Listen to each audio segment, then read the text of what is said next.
Casa é dimensões espirituais da casa espírita ou do centro espírita.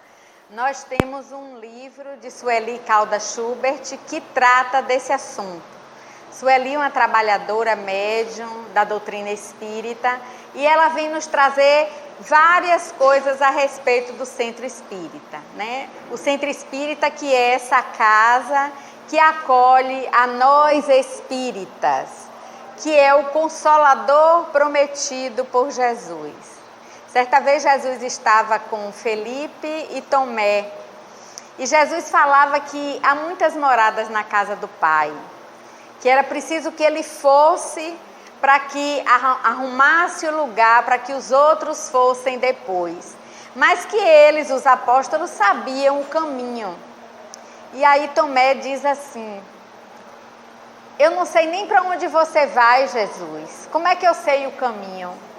Jesus responde: eu sou o caminho, a verdade e a vida. Ninguém vai ao Pai senão por mim. Quando Jesus fala que ninguém vai ao Pai senão por ele, aí Felipe pergunta: mestre, mostra-nos o Pai.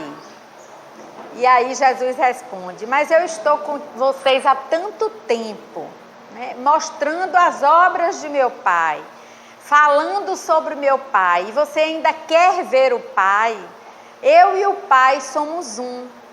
E aí naquele momento Jesus olha para os apóstolos, e eu, Márcia, imagino que ele diz assim: eles estão convivendo comigo há tanto tempo, não sabem que eu sou o caminho, a verdade e a vida ainda, né? Ainda querem que eu mostre o Pai para poder acreditar, porque me veem e não acreditam no Pai. E aí ele vira para os apóstolos e diz assim: se vós seguirdes os meus mandamentos, eu rogarei ao Pai e ele vos mandará um Consolador prometido, que vai ficar com vocês até o final dos tempos. E aí a gente ouve a promessa de Jesus, ele fala que esse Consolador vai lembrar tudo aquilo que ele ensinou e ensinar coisas novas que ainda não era possível naquela época ensinar. Ele cita isso no Evangelho.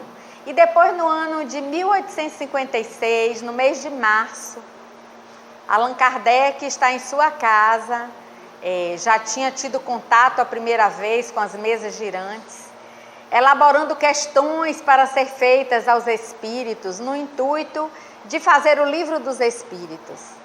E de repente começa a bater na sua casa um barulho, como se batessem numa madeira. Ele levanta, procura onde é que está o barulho, não encontra, volta a escrever, o barulho persiste. Chega sua esposa, Amélie Baudet, e começa a ouvir também o barulho, sem identificar de onde vinha. Na reunião do outro dia, a reunião mediúnica, onde estavam presentes os médiuns e os espíritos se comunicavam e Kardec fazia as perguntas a eles, Kardec diz o seguinte: quem foi que esteve na minha casa ontem, que eu ouvi a pancada? E aí o espírito que se comunicava disse assim: ele está aqui presente, converse você diretamente com ele. E esse espírito se comunica através da médium e ele diz: eu sou o espírito de verdade. Eu vou estar com você 15 minutos todos os meses para que a gente possa tirar as dúvidas. Ontem eu bati na sua casa, fiz aquele barulho, porque você colocou algo de muito errado, nenhuma resposta daquelas que foi feita. Você elaborou errado o texto. Foi um aviso para você mudar aquilo que você estava escrevendo. Aí Kardec diz: hoje de manhã eu já peguei, vi o erro e refiz. Já está bom? E o Espírito de Verdade disse: não, não está bom ainda. O erro persiste. Releia e procure. E aí esse Espírito de Verdade diz que Kardec será o responsável pela codificação da doutrina, que é o Consolador prometido por Jesus. Nossa doutrina espírita é aquele Consolador que Jesus nos prometeu, Queria nos lembrar tudo aquilo que ele nos ensinou e nos trazer coisas novas. Kardec continua com seus estudos, lança o Livro dos Espíritos em 1857. Ele começa a escrever também a Revista Espírita e ele sente necessidade de um local para onde se pudessem reunir as pessoas para estudar a doutrina espírita. E aí surge o primeiro centro espírita. No dia 1º de abril de 1858, Allan Kardec funda a Sociedade Parisiense de Estudos Espíritas, em cujo regulamento, no primeiro artigo, declara enfaticamente: a sociedade tem por objeto o estudo de todos os fenômenos relativos às manifestações espíritas e suas aplicações às ciências morais, físicas, históricas e psicológicas. Então ali surge o primeiro centro espírita, que nós vamos ver a partir de agora, de acordo com Sueli, o que é que funciona, como é que funciona, principalmente aquilo que a gente não enxerga, aquilo que está do outro lado no plano espiritual. Mas o que é o centro espírita? Primeiro, ele é um templo. Templo por quê? O que é templo? Templo é o lugar que a gente vem para se comunicar com Deus. No caso, a gente aqui se comunicar com Deus, com Jesus e com os bons espíritos, que a gente sabe que sempre estão presentes no centro espírita. A segunda função dele é oficina de trabalho edificante. Não fujamos do trabalho que o centro espírita nos oferece. E são muitos os trabalhos, falta trabalhador. Porque se mais trabalhadores tivessem, mais trabalhos seriam feitos, não é, dona Celidalva? Então, trabalho edificante. Quando a gente se propõe a fazer algo na casa espírita, a gente está sendo assistido o tempo inteiro.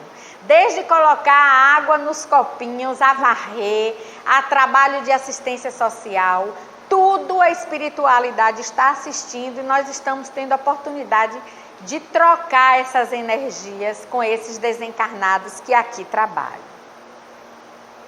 Hospital para almas aturdidas e enfermas.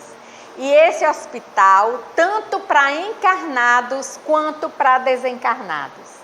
Né? Na hora que eu cheguei aqui, dona Celidalva disse assim: hoje tem pouquinha gente. Eu digo: não tem não. Tem muito mais do lado de lá que a gente não vê e não enxerga. Né? Então aqui é um hospital e a gente vai ver lá adiante nas reuniões doutrinárias e mediúnicas como funciona esse hospital.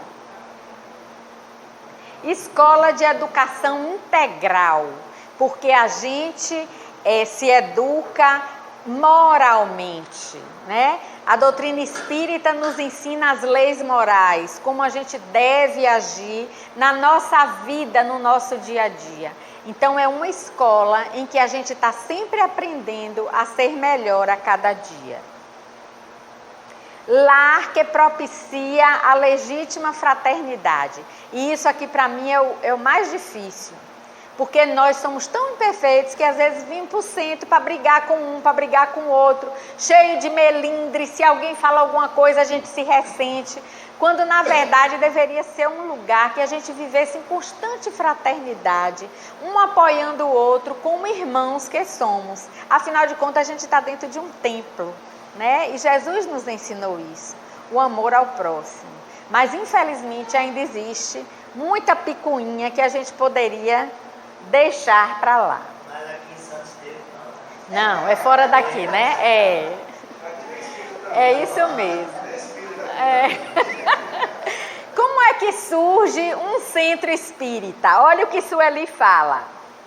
Os planos iniciais para a fundação de um centro espírita ocorrem na espiritualidade com antecedência de muitos anos, quando a equipe espiritual assume a responsabilidade de orientar e assessorar as futuras atividades que ali serão desenvolvidas. Quando a gente pensa em fundar um centro espírita, ele já existia na espiritualidade há muito tempo.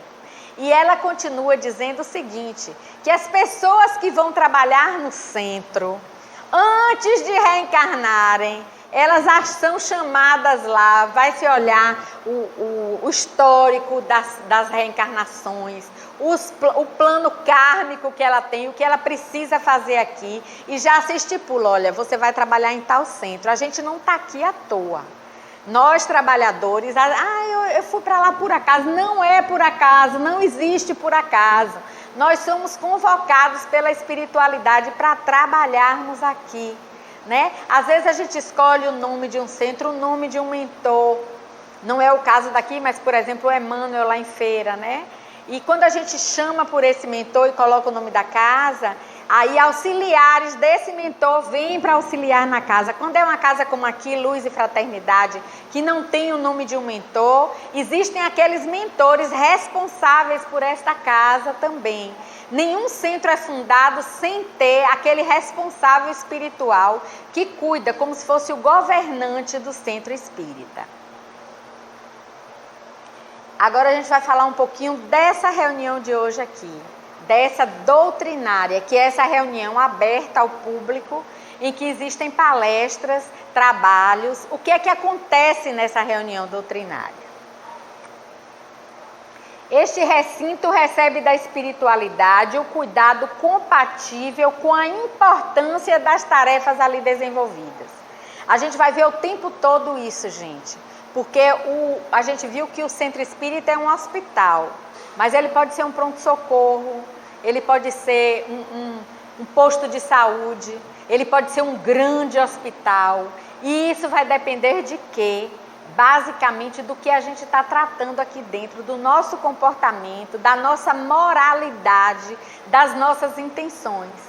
Porque se a gente vem para um centro espírita para brincar, para conversar, se a gente não dá importância, se a gente não estuda, se a gente não funda as bases, esse centro espírita ele vai ter a função de hospital, mas de um hospital pequenininho, de um posto de saúde, tudo dependendo do que nós encarnados estamos, como nós estamos agindo aqui. É por isso que ele diz assim, compatível com a importância das tarefas. Se eu me limito a vir para um centro, para ficar batendo papo, falando de um, de outro, sem me preocupar com o que a doutrina nos ensina, ele não vai ter a assistência espiritual daqueles espíritos mais elevados. Ele vai ter aqueles espíritos que mais ou menos são do mesmo nível que a gente está fazendo das reuniões. Então aqui a gente está falando, o que a gente vai falar aqui, né, acontece nos centros espíritas, sim, mas em maior grau naqueles que se dedicam ao estudo da doutrina, ao trabalho de assistência social, às palestras boas e edificantes, tudo isso conta. Então vamos lá, como é que acontece? Antes da reunião, né, o pessoal está entrando. Defesas magnéticas que impedem a entrada de entidades desencarnadas hostis e malfeitoras. Cuidado com os médiuns não equilibrados. O que é que acontece? Existe uma corrente magnética formada ao redor do centro, que não permite que entidades muito grosseiras, muito hostis, perturbadoras, adentrem ao ambiente. E aí Sueli Caldas explica, e ela diz isso, que é um cuidado com os médiuns que não são equilibrados. Porque, por exemplo, vários de nós aqui somos médiuns, né? Aliás, todos somos, mas aqueles ostensivos, alguns são. Então, se eles vêm para aqui e essas entidades perturbadas entram, ele vai entrar em estado de desequilíbrio. E aí, o que é que acontece? A reunião não vai andar, ele pode começar a gritar, a perturbar a reunião. Então, é feita uma corrente magnética que não permite que esses espíritos adentrem ao centro espírita. Vamos fazer uma observação. Em alguns casos, mesmo com essa corrente magnética, a espiritualidade permite que venham, que serve de prova para ver como é que as pessoas que frequentam o centro estão agindo e como é que vão, tratar aquele caso. Então, alguns casos acontecem de um espírito se comunicar perturbando, que são testes para que a gente saiba como lidar e aprenda com o caso que acontece, né? Então, essa corrente magnética é feita, esses espíritos ficam do lado de fora. Muitos desses espíritos são espíritos que nos acompanham, espíritos obsessores, né? Que não querem nem que a gente esteja aqui. Eles permanecem, ficam lá fora esperando a hora da saída da gente. Mas eles ficam lá e eles não veem o que acontece aqui? Veem sim. Eles são assistidos. Assistência aos que ficam do lado de fora. O que eu estou falando aqui nesse momento, esse som chega até eles. Eles ouvem tudo o que está se passando aqui dentro, apesar de não poderem entrar. Mas eles ouvem e aprendem do lado de fora. Muitas vezes aprendem tanto que sentem vontade de entrar, e aí é permitida a entrada quando vê que o nível deles mudou, que já não é mais querendo perturbar, é querendo estar aqui. Uma coisa interessante também, que a gente vê falando no livro. Às vezes nós temos obsessores que nos seguem o tempo todo e que querem o nosso mal, né? Eles não querem, eles sabem que entrar no centro espírita é ouvir falar de Jesus, é ouvir falar de se melhorar intimamente. E aí, eles estão tão ligados a gente que de lá do lado de fora mesmo, existe essa sintonia e eles conseguem fazer com que a gente não consiga ouvir o que está sendo dito, como através do sono. Eles hipnotizam a pessoa e a pessoa dorme para não ouvir a palestra, para não aprender, para não mudar de comportamento. São todos os casos de sono que são derivados da obsessão de lá de fora? Não. Às vezes a pessoa teve um dia terrível, cansativo, acordou cedo, trabalhou o dia todo. Quando senta aqui, o ambiente está gostoso, calmo, relaxa e dorme. Alguns casos pode ser por obsessão, alguns casos por nosso cansaço mesmo do dia a dia. Durante a reunião doutrinária, equipes especializadas atendem aos que apresentarem condições espirituais, mentais favoráveis, receptivas, medicando-os e até mesmo realizando cirurgias espirituais, aqui, agora, nesse momento. Mas olha o que ele fala de interessante, ó, que apresentem condições espirituais, mentais favoráveis. Isso aqui que eu vou falar vai servir para o serviço de passe também. Quando a gente entra em oração, quando a gente está pensando em Deus, quando a gente imagina Jesus, nós criamos uma conexão com a espiritualidade superior. Nosso perispírito tem uma capacidade que se chama expansibilidade, é como se ele se dilatasse. Então, quando a gente está em oração, é como se o nosso perispírito crescesse, ficasse um pouquinho desligado do corpo, mais acima do corpo. E essa capacidade, ela capta melhor os bons fluidos que estão sendo distribuídos pelos bons espíritos aqui. Quando a gente começa a pensar no dinheiro que eu tenho que pagar amanhã, no trabalho que eu vou fazer, na briga que eu tive lá em casa, o que é que acontece? Eu estou toda presa em mim. Eu não consigo, eu não tenho essa capacidade de expandir o meu perispírito. Então, é mais difícil para os espíritos fazerem aquela mudança das moléculas doentes que estão em nós, limparem o nosso corpo espiritual. Porque tudo que a gente recebe de bom no corpo perispiritual, ele vai para o corpo físico, né? Então depende muito de como nós estamos disponíveis para receber esses fluidos. Uma coisa interessante também que nos fala, a pessoa que vem fazer o uso da palavra, no caso eu hoje, né? Eu tenho o meu mentor espiritual e existe o mentor da casa. Eles estão aqui do meu lado, trabalhando comigo. E às vezes eles me intuem, né? Se o centro, como é hoje, que a gente está sentindo umas boas vibrações, né? Eu me afinizo com o trabalho do centro, eu sou intuída por esses mentores que estão aqui do meu lado. Aí eu falar coisas que às vezes um da plateia está precisando ouvir, né? Aí de repente fala do perdão. Tem alguém aí que teve uma briga horrível em casa antes de vir. Então eu sou intuída a falar sobre o perdão. E aquela mensagem vai direto para a pessoa. Aí às vezes termina a palestra e diz assim, você parece que falou para mim aquilo. E foi mesmo. Os espíritos que estão aí auscultando a gente, porque são vários, percebem os nossos pensamentos, percebem as nossas necessidades e fazem uso do palestrante para, às vezes, mandarem uma mensagem para aquela pessoa em especial, né? Divaldo, certa vez, disse que foi fazer uma palestra sobre um tema e que se viu falando sobre suicídio, né? Que não tinha nada a ver com o tema. Quando terminou a palestra, um rapaz se aproximou dele e disse que tinha ido ali com o intuito de se suicidar e depois de ouvir a palestra tinha desistido. Então, a gente é usado pela espiritualidade. E uma coisa importante que ela ressalta também é que aquele que vai fazer uso da palavra deve sempre estudar muito, para que ele possa ser intuído naquilo que estudou, porque ele não vai poder falar de uma coisa que ele não sabe. Então, uma história, alguma coisa, ele intui, eu lembro e aí falo, que serve de mensagem para quem está aí. Então, aí na doutrinária, muitas vezes é feito cirurgias espirituais e a gente nem sabe.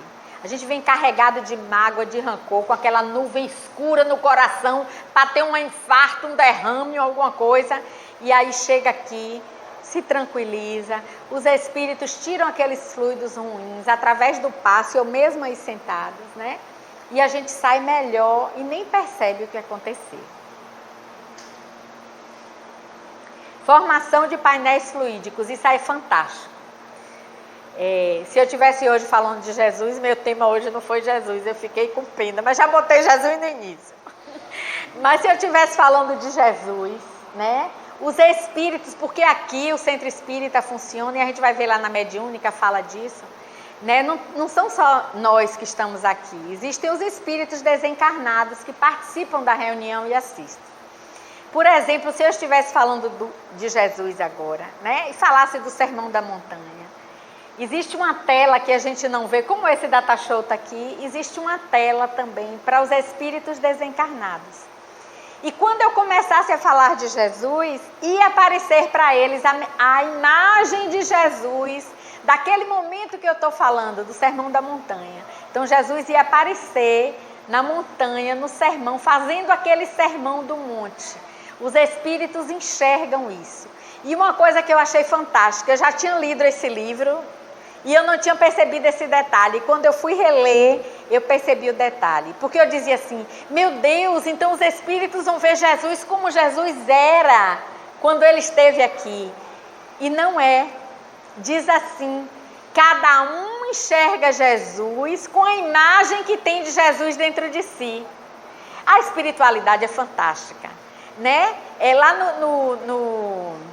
no Hospital Maria de Nazaré, onde é acolhido os suicidas, eles, quando são recebidos naquele hospital, que eles passaram por aquele momento terrível no Vale dos Suicidas, com um sofrimento atroz, são acolhidos pela espiritualidade nesse hospital, né, Maria de Nazaré, e quando eles chegam lá, eles são servidos com um caldo quente, eles vinham sem comer, sem se alimentar direito, na lama, um sofrimento horrível, e recebem aquele caldo quente para tomar.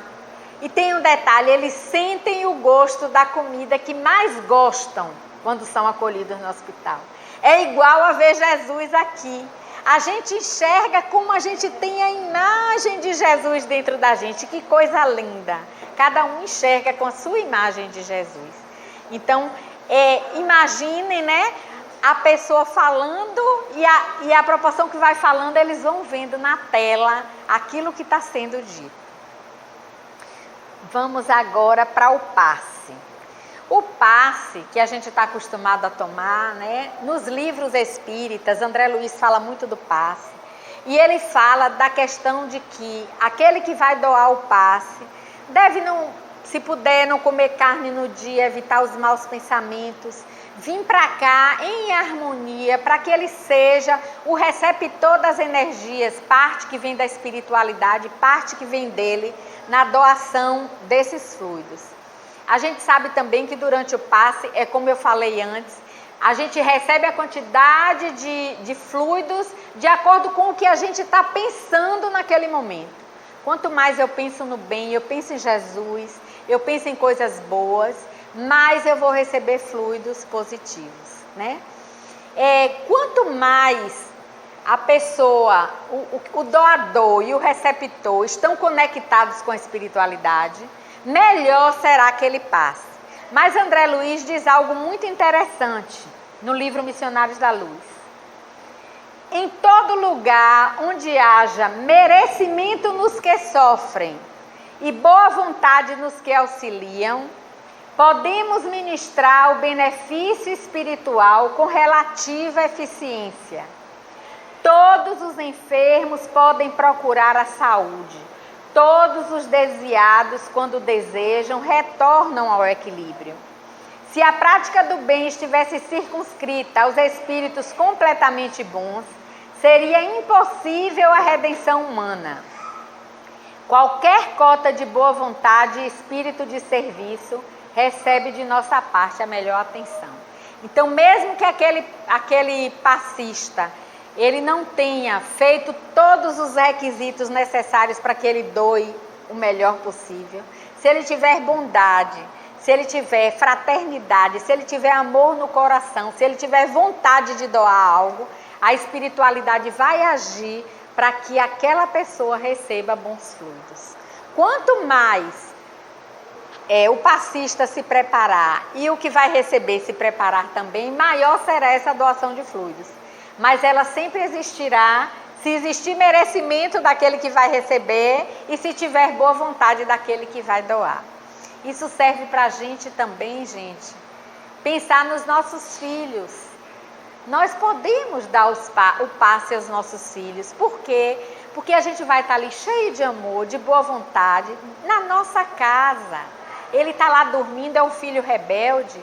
Eu vou lá, penso em Jesus, coloco as mãos na cabeça, ele nem está vendo, mas ele está recebendo as minhas ondas de amor, meu pensamento positivo, as coisas boas que eu estou desejando para ele, né? Assim também para o companheiro estar perturbado, foi dormir perturbado, bota lá a mãozinha sem ele nem ver, ó, dormindo, faz a oração,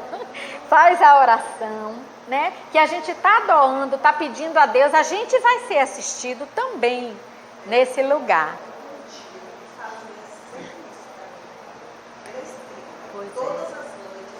Ele dava um passe, pois é. Aí, ó, tá vendo aí, um exemplo aqui, né? A gente tem a fé na gente, nunca a gente se acha sem ser capaz de fazer algo. Se a gente for munido de boa intenção, com bons pensamentos, com amor, a gente está sendo assistido pela espiritualidade, não tenham dúvidas disso. Eles estão junto de nós sempre. A reunião mediúnica. A mediúnica, geralmente de portas fechadas, né? Onde a gente tem aquela conexão com os espíritos desencarnados, eles são assistidos. E olha o que Allan Kardec fala. Uma reunião mediúnica é um ser coletivo, cujas qualidades e propriedades são a resultante de seus membros e formam como um feixe. Ora, esse feixe tanto mais força terá, quanto mais homogêneo for. Vamos imaginar várias varas de pau para formar um feixe.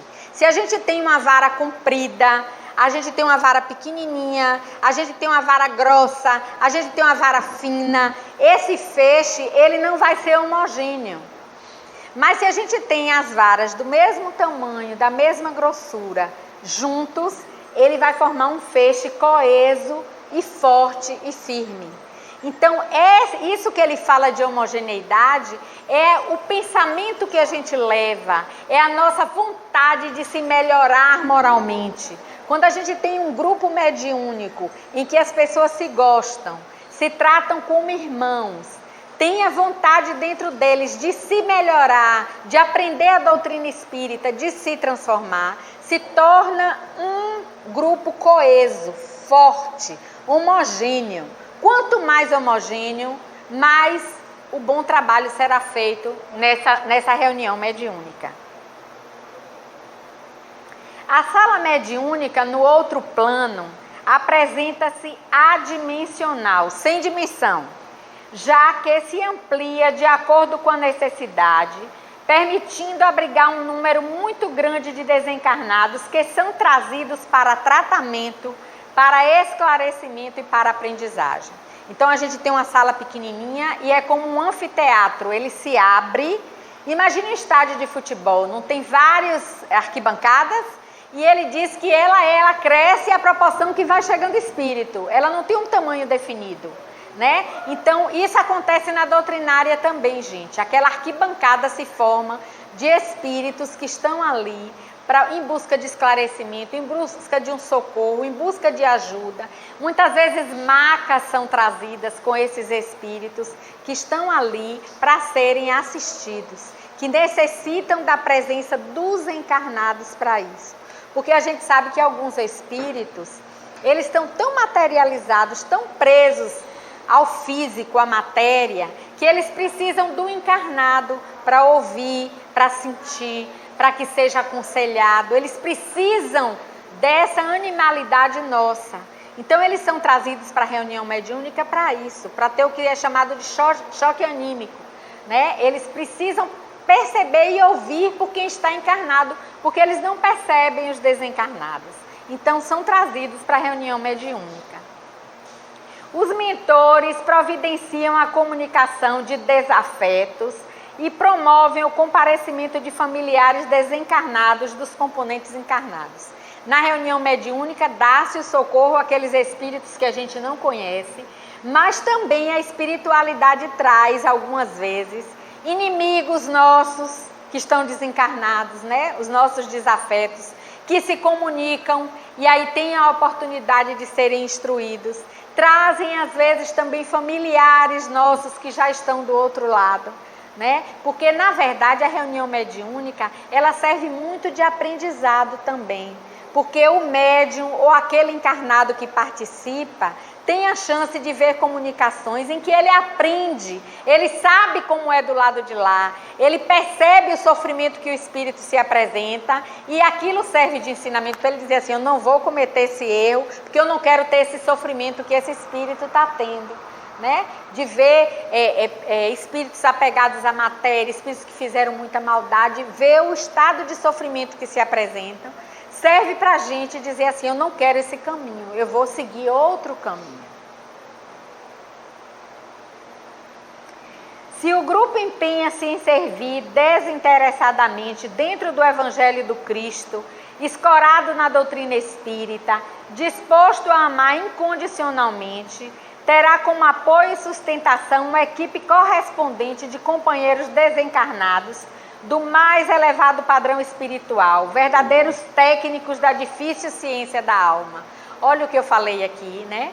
Quanto mais o grupo é interessado, é coeso, busca estudar, busca se transformar, busca fazer o bem, maior é o nível dos espíritos que estão aqui ajudando, né? Então, cabe a gente trazer esses bons espíritos como tentando nos fazermos melhores, né? Buscando ter uma moral mais ilibada, né? Buscando ser mais fraterno, fazer a caridade, porque com isso a gente vai trazer bons espíritos para nosso centro espírita. Os desencarnados que se vão comunicar são atendidos antes das manifestações, sofrendo envolvimentos psíquicos dos mentores responsáveis, verdadeiros banhos fluídicos de substâncias calmantes, para que, ao contatar a mente dos médiuns, já estejam amaciados, permitindo que esses médiuns tenham bom controle da situação, ao mesmo tempo que facilita as abordagens dos doutrinadores. Isso aqui está tudo entre aspas, porque foi tirado do livro de Sueli, viu, gente? Então, os espíritos, quando se comunicam, eles já passaram por esse banho fluídico para se acalmar.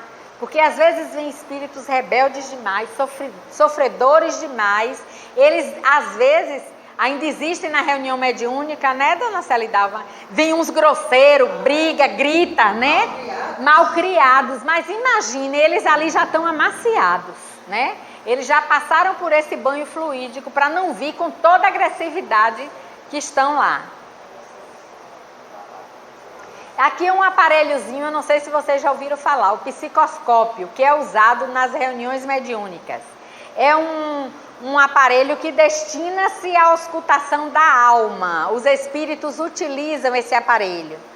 Ao se efetuar a psicoscopia de uma pessoa ou de uma equipe de trabalhadores, é possível registrar suas possibilidades e categorizar-lhes a situação, E segundo as radiações que projetam, é que os mentores, verificando essas aptidões, planejam a obra que podem realizar, delegando-lhes responsabilidades compatíveis. No plano espiritual também existe aparelhagem. Ele chega com esse psicoscópio e vê como é que está a psicosfera daqui. O que é que estão pensando? O que é que pode se trazer hoje? Quais são os espíritos que vai poder trazer diante daquele mapa fluídico que está sendo apresentado ali? Porque às vezes a pessoa chega na reunião, o grupo teve uma briga lá fora, chega todo mundo em desavença, desequilibrado. Então hoje não vai ser um dia de trazer espíritos muito doentes, vamos dizer assim, para ser tratado ali, já que o nível está desequilibrado, né? Então eles usam esse psicoscópio. No plano espiritual tem o uso de várias aparelhagens. Lembra que eu falei da tela? Aqui tem essa tela, eles lá tem uma telona grande que vão ver em movimento a cena que está sendo dita. Tem o psicoscópio, tem um outro aparelhinho, aqui deve ter o livro de prece. Parece com esse.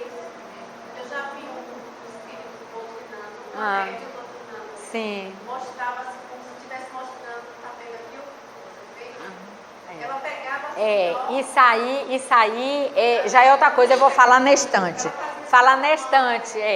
Esse que eu vou falar é assim, o livro de prece, né? A pessoa, quando a gente vem que a gente anota o nome da pessoa que a gente quer que faça a oração, né? Os espíritos indicam que quando a gente for fazer, a gente pense na pessoa, né? Imita aquele pensamento, porque através disso, eles têm um aparelhinho que eles passam no livro de prece, que aquelas pessoas que escreveram com amor, que pensaram naquela pessoa, é como se a letra ressaísse, fosse mais forte, né? Aquele pedido, aquele chamamento. Às vezes a gente pede, bote meu nome lá no livro de prece, a pessoa vai e bota o nome, mas nem lembra da pessoa que está pedindo, né? Eles vão auxiliar, mas aquele chamamento mais forte, feito com amor, é o que é visto com esse aparelhinho, e eles enxergam, a letra se ressai, e aí eles vão em busca dessa pessoa para ajudar.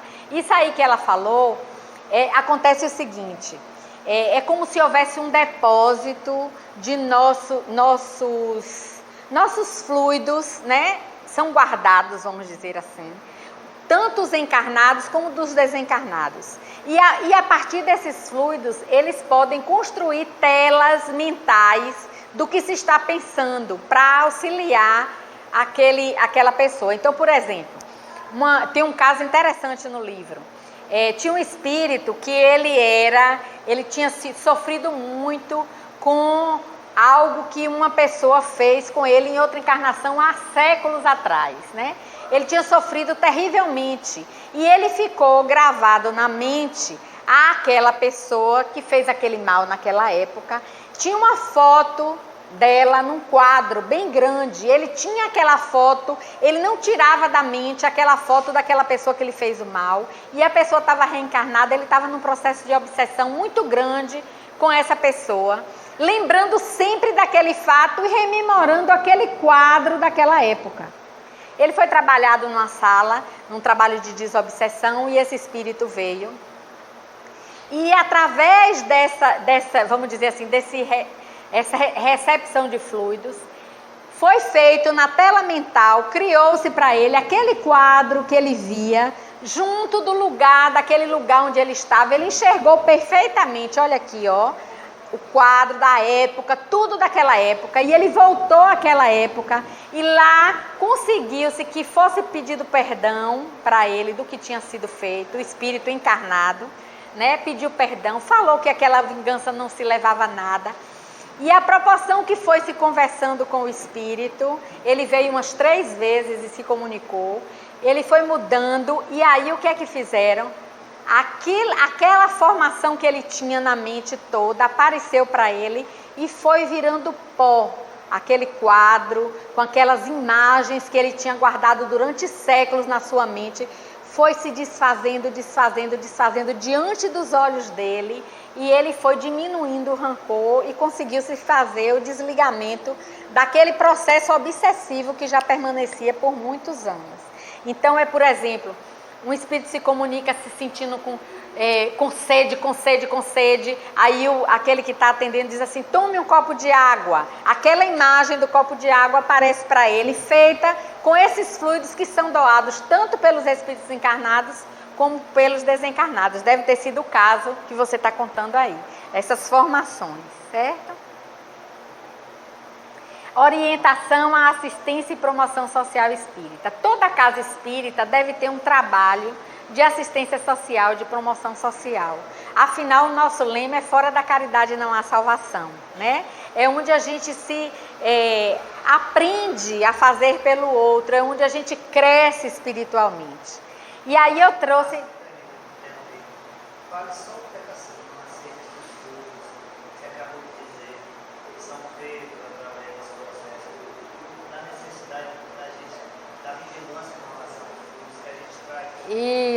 Isso, é importante. É por isso, eu já falei e vou repetir, né? Quando a gente vem numa reunião mediúnica, a gente não deve beber, a gente, se puder, se abstém de comer carne, de brigar, a vigilância, porque a gente, antes de começar a reunião mediúnica, muitas vezes esses espíritos que vão comunicar já estão no nosso campo vibratório, já está sendo preparado pela espiritualidade. Muitos deles nos acompanham quando a gente sai dali e vai fazer determinada coisa errada, e aí às vezes aparece o espírito e se comunica. Você está falando isso? Eu já vi, você é isso e aquilo, você faz isso e aquilo. Então a gente deve, né, ter aquele cuidado de se melhorar, de procurar ser melhor a cada dia e trazer bons fluidos para a reunião mediúnica, né? Como bons pensamentos, a oração, a preparação antes da reunião, né? Se eu estou com raiva de alguém, tentar melhorar meu coração, porque tudo isso ajuda naquilo que está acontecendo na reunião. Deixar de falar dos outros, me abster daquilo que não é bom. Se não tiver mais estudos para que a espiritualidade trabalhe dessa forma que você citou, não tem como você fazer. Pois é, você não vai estar colaborando em nada, né? A espiritualidade Não pode, com certeza. Aí o que é que a Federação Espírita Brasileira nos fala a respeito desse trabalho?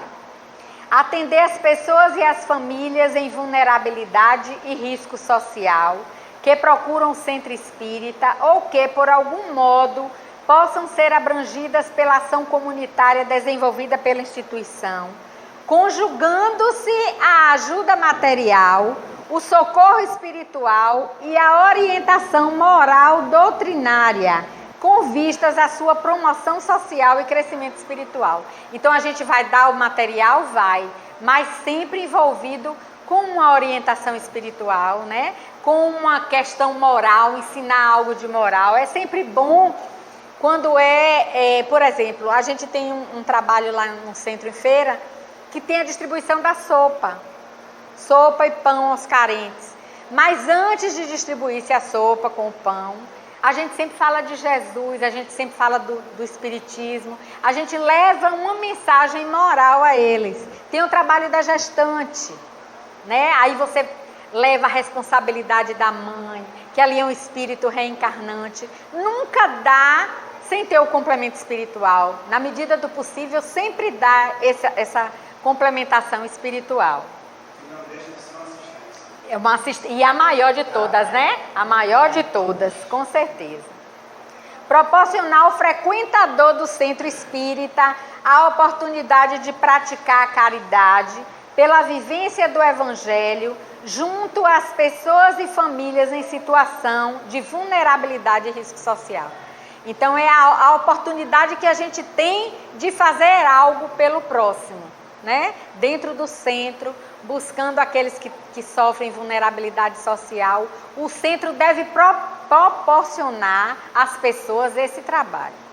Embora a gente, é difícil, gente, arranjar trabalhador que queira trabalhar nessa área. Eu não sei se aqui, talvez aqui seja melhor, né? É lá em Feira. Lá em Feira, porque surge muito trabalho. A gente trabalha numa comunidade carente lá, que é um bairro muito carente de Santo Antônio dos Prazeres.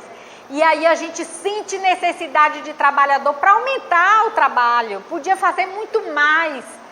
mas um não pode, o outro não pode, o outro não pode, o outro não pode.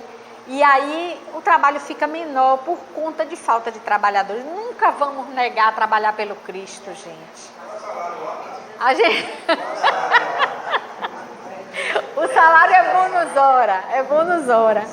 A gente não pode se negar a trabalhar pelo Cristo. Nós somos assistidos, nós temos umas companhias espirituais. O nosso anjo da guarda, gente, que é um espírito de luz, que tem como missão nos ajudar.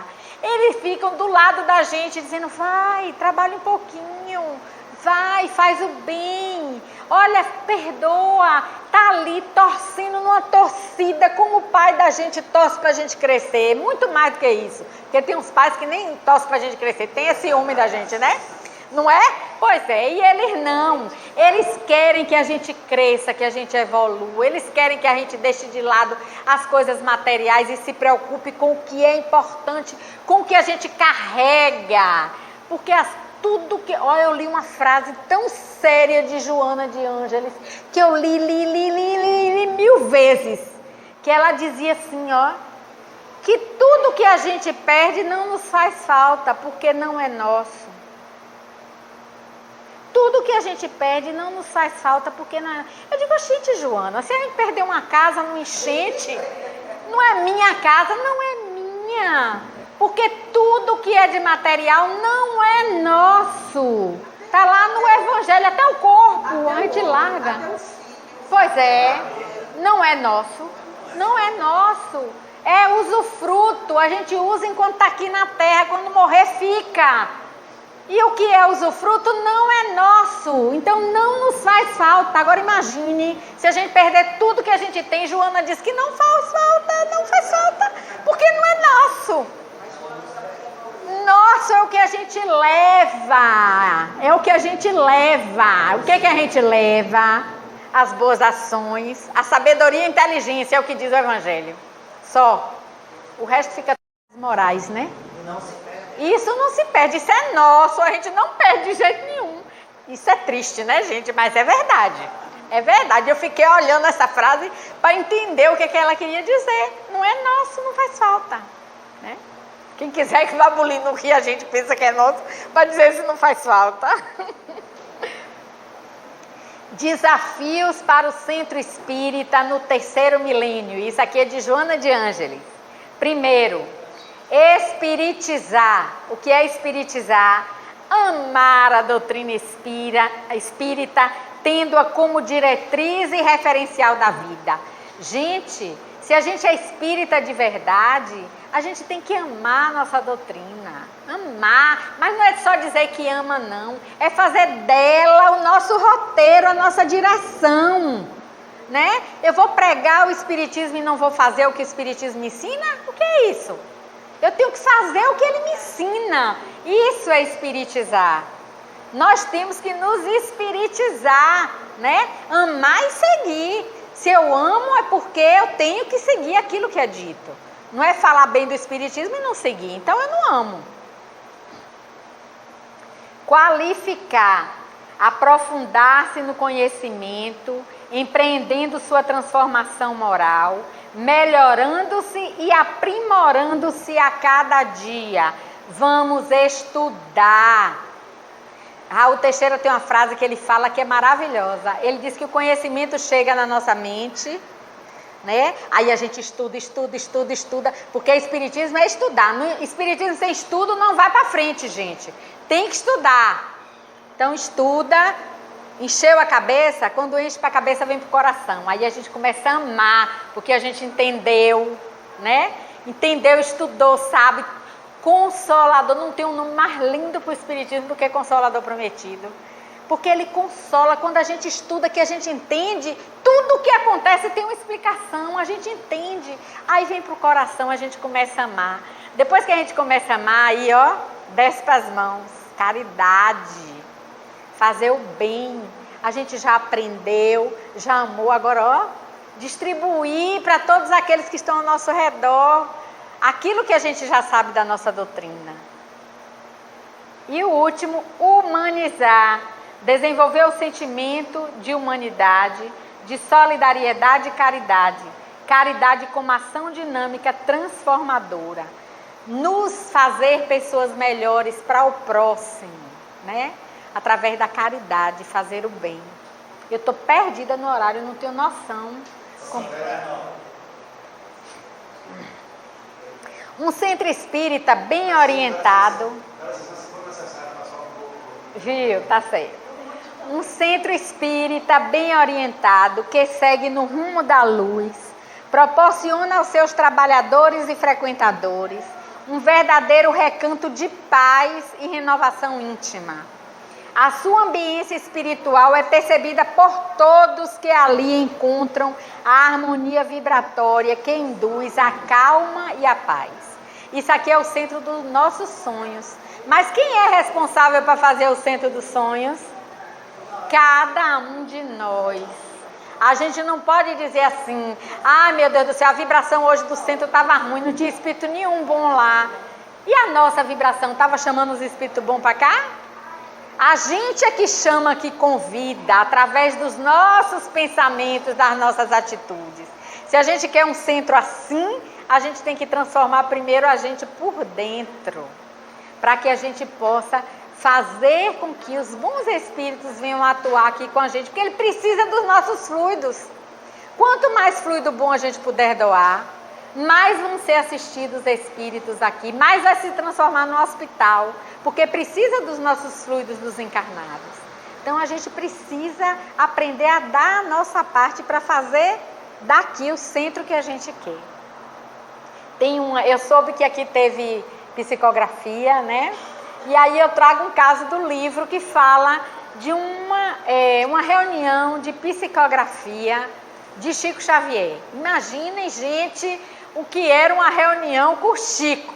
E essa ainda era mais especial, porque estava Chico e Divaldo.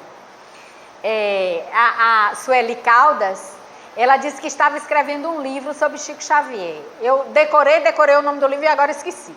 É não sei o que lá de Chico Xavier. Ela estava escrevendo esse livro e marcou com o Chico de ir para uma reunião dessa, que ele recebia as cartas psicografadas das mães. Lembra que ele fazia esse, né, que vinham os jovens que morreram e Chico fazia as cartas.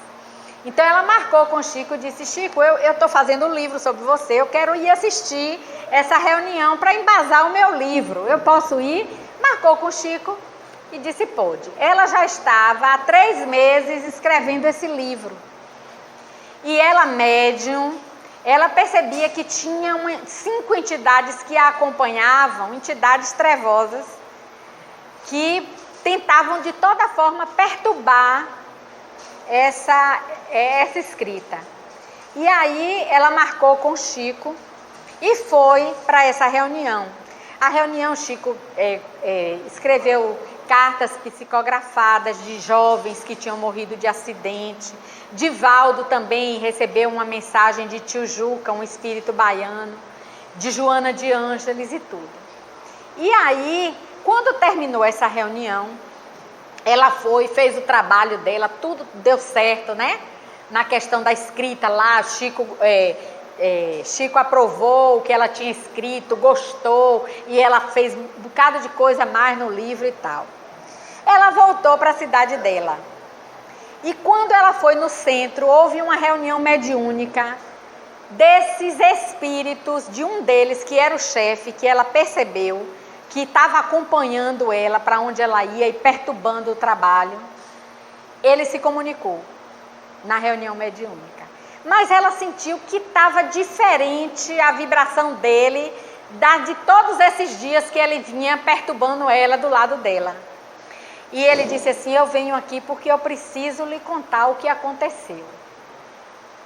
Esse espírito disse o seguinte a Sueli, ele disse, eu tenho um chefe, e esse chefe juntou 5 de nós que trabalhamos para ele no plano inferior, e disse o seguinte, ela vai fazer uma viagem, que foi a viagem que ela foi para terminar o livro, né?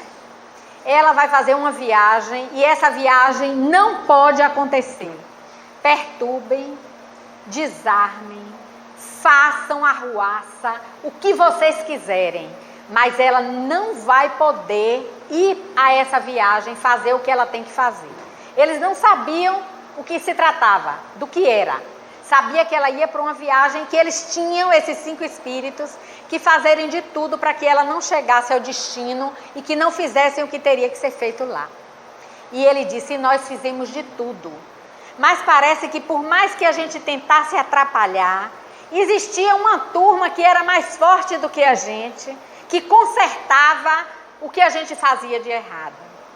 A gente já estava desesperado, sem saber o que fazer, porque nosso chefe exigiu esse trabalho.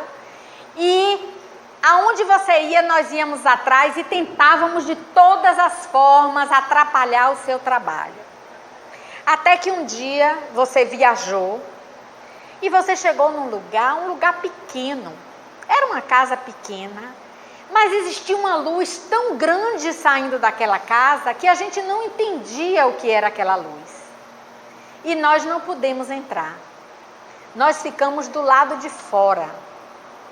E eu não sabia, mas tudo que se passava lá dentro eu ouvia do lado de cá. Se falava muito de Jesus. Se falava de coisas boas. E a gente tinha que estar ali, porque era nosso trabalho ir ali para lhe perturbar, e a gente ficava ouvindo o que vocês estavam falando. E no outro dia novamente, até que eu sentia que existia algo diferente naquele lugar. E me foi permitido entrar. Vejam que ele já tinha mudado a vibração, né? E ele disse que aí começou a pensar em Jesus. E ele se lembrou de o porquê que ele hoje era tão mau. Ele lembrou que quando ele era encarnado, ele tinha um filho de 9 anos de idade. Ele tinha um caminhão, era caminhoneiro. E o filho pediu para ir com ele naquela viagem. Ele não queria, mas acabou cedendo. E nessa viagem aconteceu um acidente. E seu filho morreu. Ele não teve nada, mas o filho morreu. E quando aquela criança morreu, para ele a vida tinha acabado. E ele largou tudo, abandonou tudo e começou numa vida desregrada, que essa vida continuou no plano espiritual, fazendo mal às pessoas.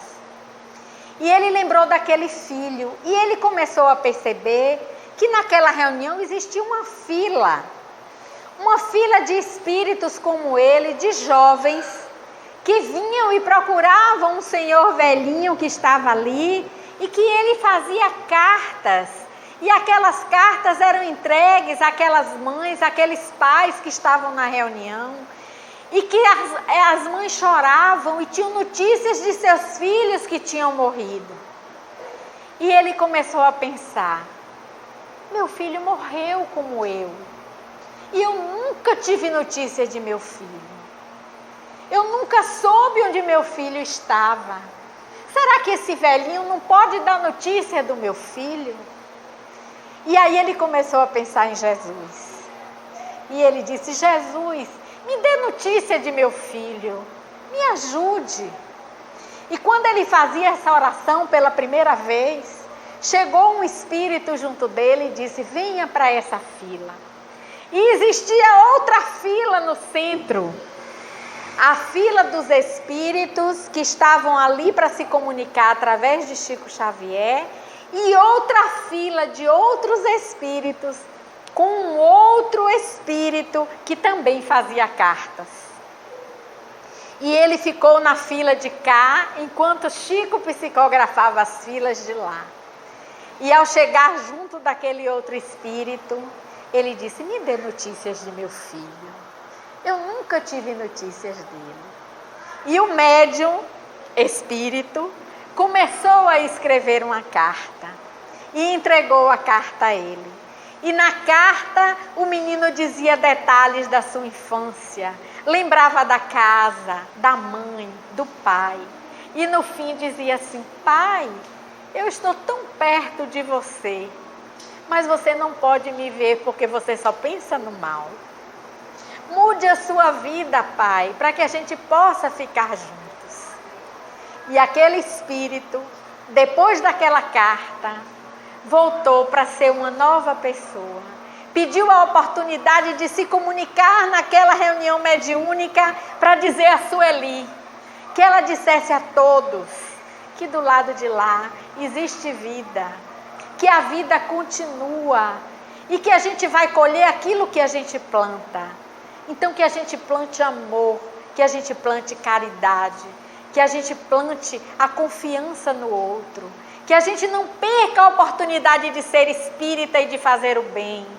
A gente tem mais do que aqueles que moram conosco, às vezes na mesma casa, e que não entendem a doutrina espírita. A quem muito foi dado, muito será exigido. Então cabe a nós o perdão. Cabe a nós entender aquele mais fraco do que nós, que não tem o conhecimento que a gente tem. E o Centro Espírita nos fortalece, nos dá essa certeza de que não estamos sozinhos, de que temos a espiritualidade do nosso lado, que quando a gente se propõe a fazer algo de bom, a gente não está sozinho. A gente tem a ajuda desses amigos espirituais. E aí, Sueli coloca esse depoimento no livro, dizendo a todos nós do que acontece num centro espírita e que a gente não sabe. Quantos são assistidos, quantos nós trazemos conosco.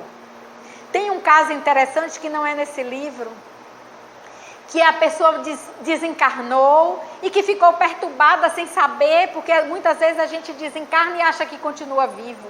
E ela ficou desorientada, sem saber o que tinha acontecido, e começou a achar, será que eu morri? As pessoas não me veem, não me ouvem.